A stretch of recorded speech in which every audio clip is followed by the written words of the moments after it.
नमस्ते बच्चों இது 9th 10th ICSE सिलेबस உடைய லெசன் 1 बात अठनी की அப்படிங்கற இந்த ஸ்டோரியோட क्वेश्चन பார்க்கலாம் संदर्भ साहित्यன்னு சொல்லலாம்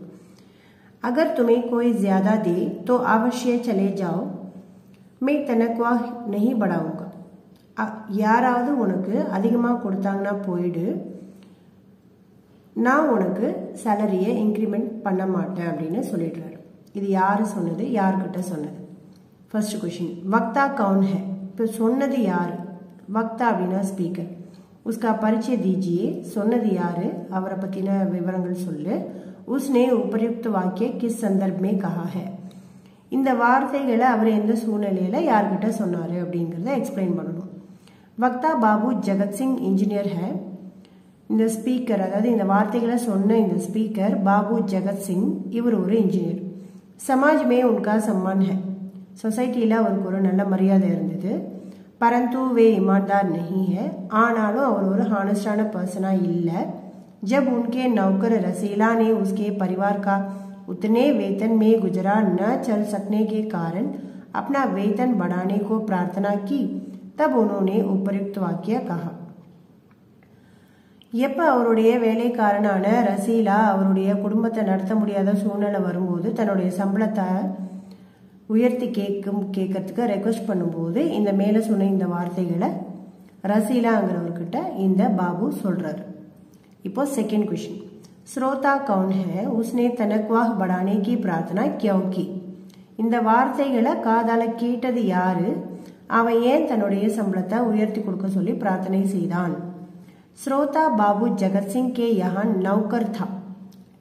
இந்த வார்த்தைகளை காதால கேட்டவன் யார் அப்படினா बाबू जगत सिंह உடைய வீட்ல வேலைக்காரனா இருந்தான்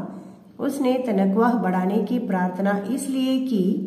क्योंकि उसके परिवार में उसके बूढ़े पिता पत्नी एक लड़की और 2 लड़के थे அவன் சம்பளத்தை எதுக்காக உயர்த்தி கொடுக்க சொல்லி பிரார்த்தனை பண்ணனா அப்படினா தன்னுடைய குடும்பத்துல உள்ள வயசான அப்பா மனைவி ஒரு பொண்ணு 2 பசங்க இருந்தாங்க उन सबका भार उसी के कंधों पर था இவங்க எல்லாரையும் பாத்துக்கிற ஒரு சுமை வந்து அவனுடைய தோள்ல தான் இருந்தது वह अपनी सारी तनख्वाह घर भेज देता था அவன் தன்னுடைய எல்லா சம்பள பணத்தையும் வீட்டுக்கு அனுப்பியிருந்தான் परंतु घर वालों का उससे गुजारा नहीं चल पाता था இவன் அனுப்பின சம்பளத்தால அந்த குடும்பத்துல உள்ளவங்களால அந்த குடும்பத்தை நடத்திக்க முடியல थर्ड क्वेश्चन वेतन न बढ़ने पर भी रसीला बाबू जगत सिंह की नौकरी क्यों नहीं छोड़ना चाहता था சம்பளத்தை ஏத்தி கொடுக்கலனா கூட ரசீலாங்கிறவரு ஏன் பாபு ஜெகத் சிங் கிட்ட வேலையை விட்டு நிக்கிறதுக்கு விரும்பல அப்படின்னு கேக்குறாங்க रसीला बाबू जगत सिंह के यहाँ सालों से काम करता था रसीला बाबू जगत सिंह ஓட வீட்ல ரொம்ப வருஷமா வேலை பார்த்துக்கிட்டு இருந்தான் यहाँ उस पर कभी किसी ने किसी बात का संदेह नहीं किया था ரொம்ப நாளா வேலை பார்க்கிறதுனால ரசீலா மேல அந்த வீட்ல உள்ளவங்க யாருக்கும் சந்தேகம் வர்றது கிடையாது வந்ததும் கிடையாது यदि वह नौकरी छोड़कर किसी और जगह नौकरी करने की सोचता और वहां 11-12 रुपए वेतन भी मिल जाए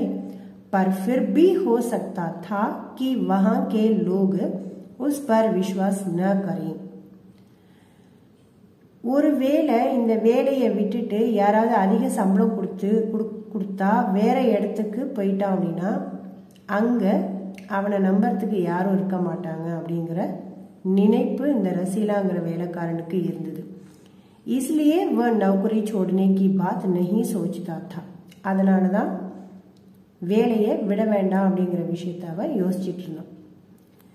रसीला के रुपयों की आवश्यकता क्यों थी उसकी सहायता किसने की सहायता करने वाले के संबंध में उसने क्या विचार किया ரசீலாக்கு ஏன் பணம் தேவைப்பட்டது அவனுக்கு யார் உதவி செஞ்சாங்க உதவி செய்யறது संबंधमा அவனுடைய எண்ணம் என்னவா இருந்தது ரசீலா का वेतन 10 रुपया मासिक था ना मासा அவனுக்கு 10 ரூபாய் சம்பளம் जिसमें उसके बड़े परिवार का गुजारा नहीं चलता था அவனால தன்னுடைய அந்த 10 ரூபாய் சம்பளத்தை வச்சு குடும்பம் நடத்த முடியல इसलिए उसने मालिक से वेतन बढ़ाने की प्रार्थना की. அதனால தன்னுடைய முதலாளி கிட்ட சம்பளத்தை உயர்த்தி கொடுக்க சொல்லி பிரார்த்தனை பண்றான். पर मालिक ने उसकी एक न सुनी. அவன் சொல்ற எந்த ஒரு வார்த்தையையும் முதலாளி கேட்கல. तब उसकी सहायता रसीला के मालिक के पड़ोस में रहने वाले जिला मजिस्ट्रेट शेख सुलीमुद्दीन के चौकीदार रमजान ने की. தன்னுடைய முதலாளி கிட்ட உதவி கேட்கும்போது அவரு எதுவுமே செய்யலைங்கிற பட்சத்துல அந்த பாபு வீட்டுக்கு பக்கத்துல இருக்கிறவனுடைய வீட்டு வாட்ச்மேன், சௌக்கிதார் அப்படின்னா வாட்ச்மேன், அவன் பேரு ரம்ஜான். அவன் தான் रसीलाக்கு உதவி செஞ்சான். रमजान द्वारा सहायता करने पर रसीला सोचने लगा कि उसने बाबू साहब की इतनी सेवा की पर दुख में उन्होंने साथ नहीं दिया. இப்போ ரம்ஜான் வந்து பக்கத்து வீட்டு வேலைக்காரனா இருந்தா கூட இவனுக்கு உதவி செய்யும்போது என்ன சொல்றான் அப்படின்னா, இத்தனை ஆண்டு காலமா நாம நம்மளுடைய முதலாளிக்கு இவ்வளவு உதவி செஞ்சிருக்கோம், அப்படிங்கிற பட்சத்தில் அவர் நமக்கு உதவி செய்யல, ஆனா இவன் நமக்கு உதவி செய்யறானே அப்படின்னு யோசிக்கிறார். பரந்து ரம்ஜான் கரீப் है. ரம்ஜானும் ஒரு பக்கத்து வீட்டு வேலைக்காரன் தான், அப்ப அவனும் ஒரு ஏழையா இருக்கான். லேக்கின் ஆத்மி நஹி தேவதா है. அவன் வேலைக்காரனா இருந்தாலும்